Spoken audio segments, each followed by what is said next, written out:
I'm Jessica Denson, host of Lights On with Jessica Denson, and I am going to be joined in just a moment by the founder of Citizens Impeachment, Gabe Garbowit. He's a former Senate staffer. You know that Lights On is more than a show. I tell you all the time, this is a movement. Please subscribe to the Jessica Denson YouTube channel if you are not already.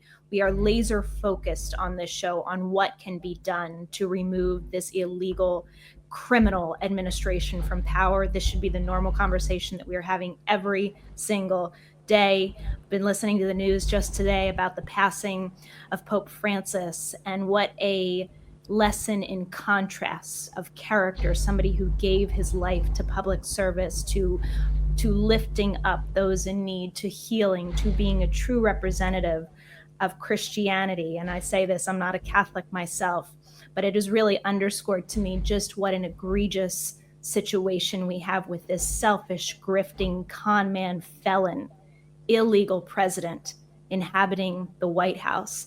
And what is anybody doing in power? Our lawmakers, what are they doing if they are not calling for his immediate impeachment and removal? Gabe is intent on putting them on the record as to where they stand, and it's really exciting to be joined by him today. Gabe, welcome to Lights On. Thank you for having me. So tell me about this effort. I know you're calling it Citizens Impeachment. It's at citizensimpeachment.com. It just came on my radar last week. I reached out to you, and you were excited to get me involved and tell me what you're doing. So explain to our viewers what your effort is. Sure. Well, I'm a former Senate staffer, so I worked in Congress for many years. The idea behind all of this is very simple. We know there are citizens all across the country that are ready to call for the impeachment and removal of the president. And we wanted to make sure that they are connected directly to the people who can do it, which is the members of Congress in the United States. So all our movement is doing is making it so we give all the resources and help with all the actions needed to turn everybody who's thinking to themselves, this criminal needs to be removed from office, and making sure that they can directly advocate to the people who are capable of removing him from office.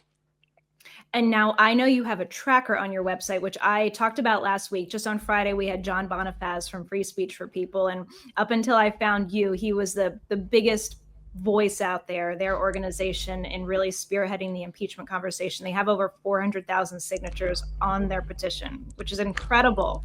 But I was only aware of Representative Al Green, and only through your efforts at Citizens Impeachment am I aware of other congresspeople who are backing impeachment. Tell me about how you've been getting to them and who you have on your list so far. Yeah, sure. So the very first project we launched was called Operation Anti-King.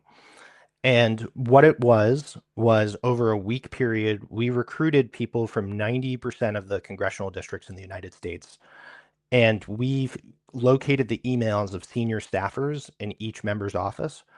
And we had those citizens directly reach out to the members of Congress and ask them, do you support impeaching the president? And that's where we got the information about the members that supported it, because those members either wrote back to us, either told various citizens in town halls that they support impeachment, and we have a recording or some sort of other evidence.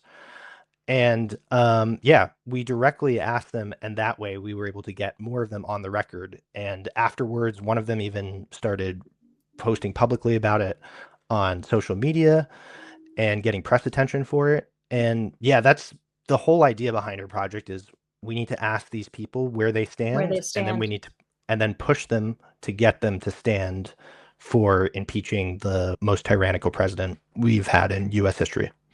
Absolutely. I'm looking at your list right now. Right now, I see you have yes, 13 yes, 7 no, 419 no comments. So we definitely need more people engaged in this effort to pressure these congressmen to respond one way or the other. I am extremely hopeful that Representative Al Green brings his articles as he has promised, and every one of these members is put on the record. But so far, just to name a few, you've got Maxine Waters, Rashida Tlaib, Shri Tanidar, which I think is the one who tweeted out publicly, right? After you've reached Hmm. out. Okay. Ilhan Omar, Sam Liccardo, Henry Hank Johnson, who sits on the Judiciary Committee. Am I right about that? Correct. Okay, so that's a big deal. Valerie Fouché, Dwight Evans, Lloyd Doggett, Maxine Dexter, Suzanne Bonamici, Becca Ballant. So Also this on the is Judiciary Committee. also on Judiciary. This is my problem, Gabe, and I really want to get to the heart of this with you because you have been in those halls of Congress. You worked for Tina Smith. You were a Senate staffer. These people in Congress right now seem to be so disconnected from the pulse of the American people that are filling the streets on a near weekly basis in the millions, demanding that action be taken. And what do you think? I mean, just tell me about how your experience working with these people has informed this pressure campaign that you have going on right now. Yes. So I was in the Senate for the second half of Trump's first term and then about a year and a half into the Biden administration. The thing that I saw, because there was obviously the huge protest movement in 2020 with the Black Lives Matter protests after the murder of George Floyd, is members of Congress will do nearly anything to avoid taking action. And the way that it's really difficult for them to avoid taking action and saying their statements is if people start directly asking for very concrete things. That's why we had people directly ask them, do you support impeaching the president? And we also provided an impeachment article for their consideration that we had drafted by someone who's written helped write laws that have passed Congress before.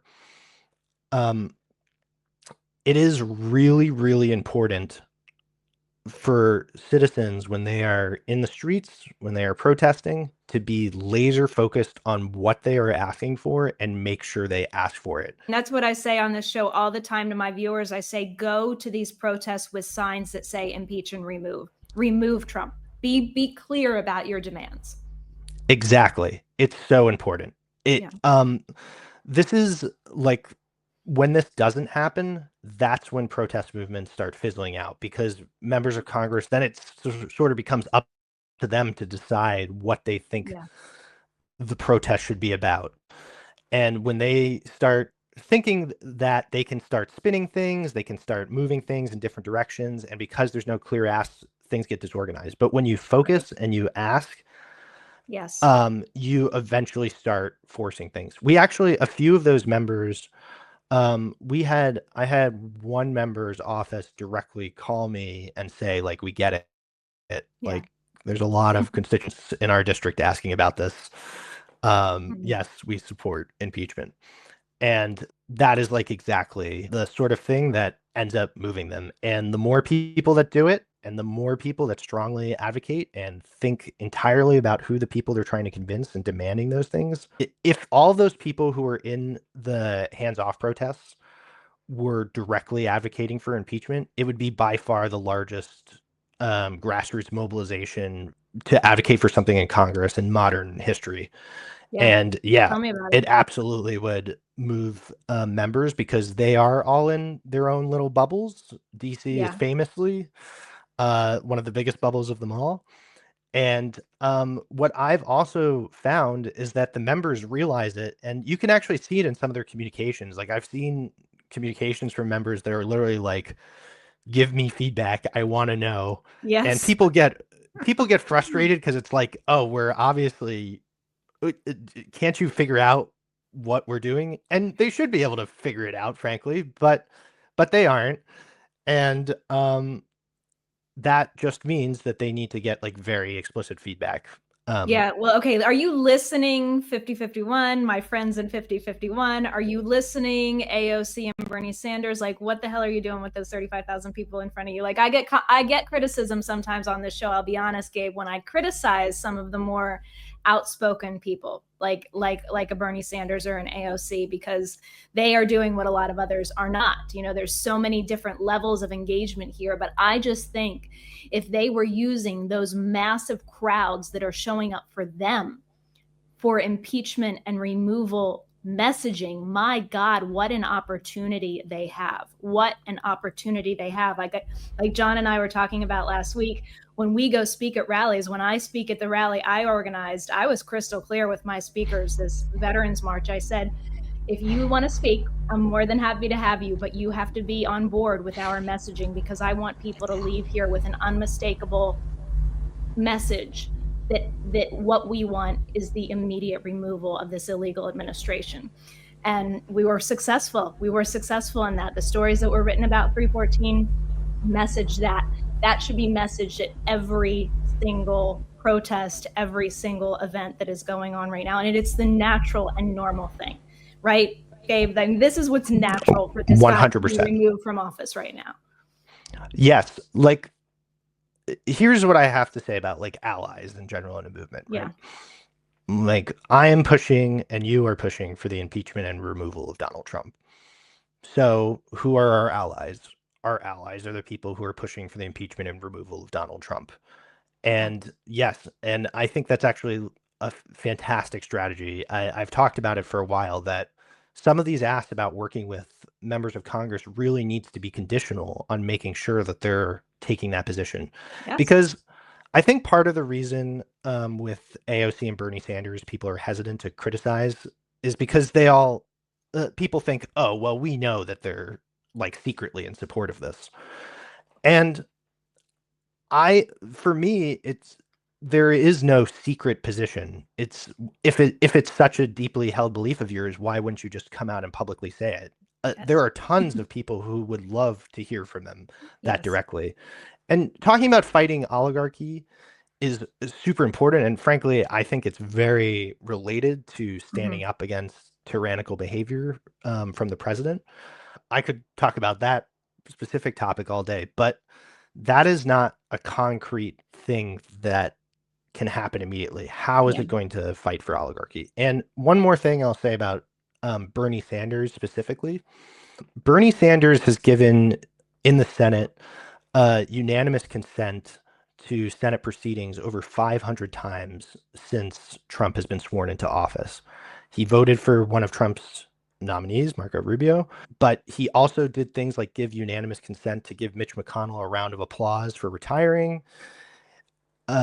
He fast-tracked virtually every single one of Trump's nominees. People focus only on the roll call votes, but they should be looking at like how fast it is to confirm these nominees, because you can delay nominees for over 30 legislative hours.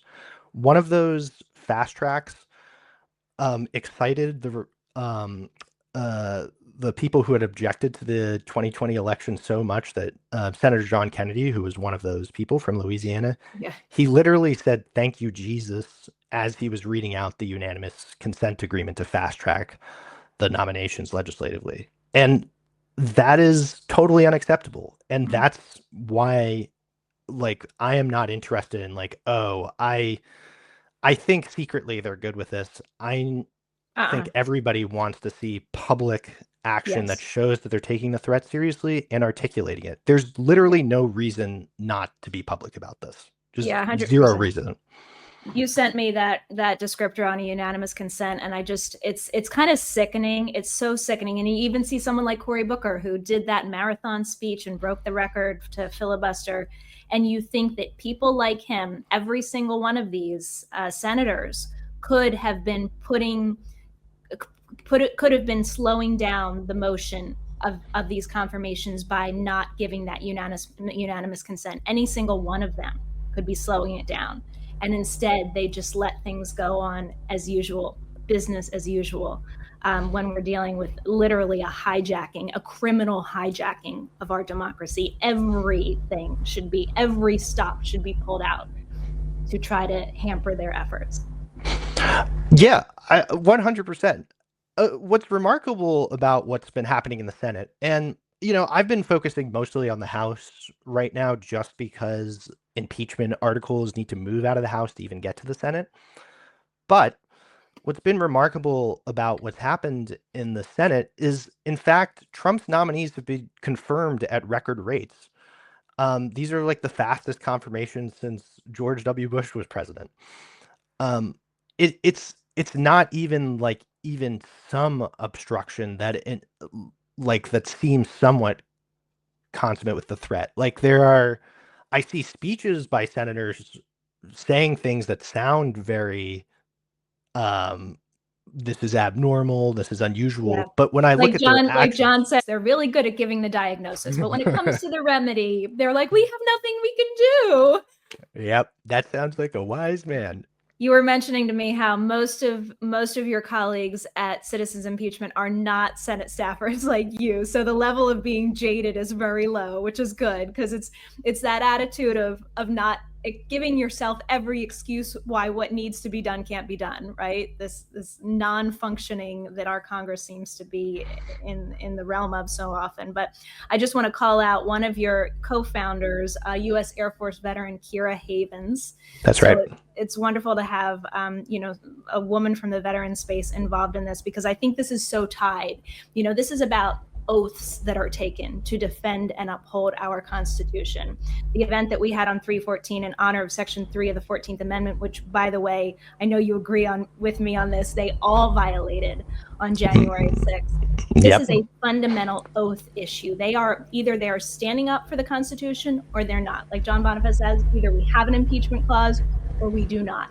So this is a very fundamental matter of upholding their oath and their duty to defend our nation against enemies, foreign and domestic. And I know Kira talks about this all the time Yeah. about how she took an oath signing up, she defended our country, Yeah. and this is just the logical extension of it, is pushing for the removal of a tyrant from office. I'm going to tell everybody again, the website is citizensimpeachment.com, citizensimpeachment.com. I'm sure you want people to sign up. Are you going to keep people informed once they sign up on action items they can take in holding these representatives to account? Yes, absolutely. So the way we are working right now is I'm currently in Australia, but I'm going back to the United States very shortly to directly work in Washington. Um, what is going to happen is I'm going to be trying to take meetings on Capitol Hill, work rather than thinking of oh, it's Capitol Hill, it's so fancy. It's a community like any other, right? That's Yeah. what being an insider or whatever is just a little helpful with, right? There's the language, there's Yeah. rituals and They're just games. people, though. They're just people. Yeah, and Yeah. everybody nobody should ever be intimidated by members No, of Congress no, not at for all. any reason. Yeah. Yeah. Um, yeah, so I'm going to be doing that. And actually, the hope is that there's going to be other citizens involved also taking meetings on the Hill. And then the volunteers that we have, which is representative of, I think we now have more than 90% of the districts at this point. But we are going to be based on the conversations and the things we have. We're going to be coming up with action items for people so that they can use their voice as citizens. The most important voice there is, for the record, because ultimately, Yes. for all the talk about how our political system is broken, obviously there is something that determines the only reason any member of Congress is in power right now is because someone voted for them. And there was enough people that voted for them. There are ways that they destroy voter rolls, all sorts of things. Ultimately, though, votes are what determines power. Those voices are so powerful. And I can tell you from working there, even a lot of times there's times where citizens had literally no idea how much they were freaking out members of Congress, and they 100% were, because while there is a lot of stupidity on Capitol Hill, they know who gives them their jobs. Yeah. We had I mentioned that we did letters to the editor for members of Congress after we did our push as the first part of our project. Yeah. When I was on Capitol Hill, if a single person wrote a letter to the editor about our office, it would literally trigger a meeting of senior staffers discussing this letter to the editor and how they could Mm. fix the process. And in fact, after many citizens sent letters to the editors of their local paper, we got more responses in favor of impeachment. And Of course. yeah, because they understand, right? There are papers, there's media that is very important in their own districts, they really pay attention to local press. Yeah. Yeah, it's honestly remarkable when you think about it, just how much power citizens can have if they band together. It's our Because it, government. We the people. It is ours. It is ex ours. yes, yes, like it is not just a stupid slogan. It is true. Like the Yes. government was actually structured to be like that. There are many, many, many, many corrupting things along the way, but it's still ultimately the case. And yeah, they do pay attention to that. They also primary challenges that freaks Yeah. them out too. Can we talk about that for a minute? Because just before we started this, I was listening to David Hogg, who is, as everybody Oh knows, one of yeah, the new vice chairs for the DNC, and yeah, he's making some waves because he's talking about primarying a lot of people in Congress right now. Not just the older members. He has obviously an issue with people not being fresh voices, but he was talking about how age really has nothing to do with inaction. Either you're taking action or you're not taking action. And that's right. I didn't hear him say impeachment, but wouldn't it be extraordinary to merge these concepts and primary these current lawmakers on the basis of whether or not they are backing impeachment? This Democratic Party is woefully unpopular right now because, as you and I were talking about before we press record, the American people are not stupid. They might not be behind those closed doors in Washington, D.C., but they feel it. They know what's sincere. They know what's genuine. They know when somebody's doing something and when they're not. And what if we could pressure these Congress people, if they want to keep their seats or if they want to be a new member of Congress, what the hell are you doing if you're not for impeachment and removal of Donald J. Trump right now? Couldn't have said it better myself. And yes, actually, the reason that you just said is the reason why I haven't been publicly posting like, wow, this is incredible, David Hogg, because Yeah, I want to know what are the things that he determines is fighting harder. exactly. It's always about the precision of the details. Because if there is not like a precise thing, and impeachment and removal is just such an obvious thing to call for. Like, how can you even say that you're like this is unconstitutional, this is a crisis, and then not talk about the one thing in the Constitution that very clearly can remove a president from office? It makes no sense. This is all to remind you what incredible power you wield. You watching this, we the people, we wield the power. We have to start acting like it. We have to start having zero tolerance. If we know this is the remedy, don't allow the conversation to be anything else. And I'll add into it Section 3 because there is not specifically a removal mechanism with Section 3, but we are currently living with a disqualified president who is in violation of the Constitution by being in that house. So we can have that conversation too, and we absolutely should be. But Gabe Garbowit, thank you so much. I'm really, really grateful for the efforts that you have going on in citizens impeachment. We're definitely going to stay in touch and track your progress, track those members who are on the wrong side or not, and call them out if they are refusing to do this most basic, take this most basic step towards saving our republic. So thank you so much. My pleasure. And may I say one more thing about Yes, Section 3? please. Yes. One thing I think every member of Congress needs to keep in mind is Section 3 does not just talk about people who incite insurrections. It also talks about people who provide aid or comfort to insurrectionists. Yes. And all of them need to be very aware of that. That is part of the constitutional oath they took. Yes. And many of them have already tipped into it. And a lot of them are in excessive danger of violating that oath. Thank you very much for that. I'm of the opinion that every single one waded into that territory on January 6th of this year when they certified his vote. And they are now, in my mind, this is redemption territory. So you want redemption, impeach and remove this man. And you know, all right, my friend, thank you so much. We'll stay in touch, and everybody's going to go to citizensimpeachment.com right now and sign up for your action plan. Thank you, everybody, as always, for joining us on Lights On. Please, if you haven't already, subscribe to the Jessica Denson YouTube channel, the place for action. I am here for one purpose and one purpose only, and that is to be a citizen who does not let democracy die on my watch. And I'm so honored to be in this fight with you. You can find out everything related to me at thejessicadenson.com. Also, the 14th Now movement at nowmarch.org. As always, have a wonderful day and let your light shine.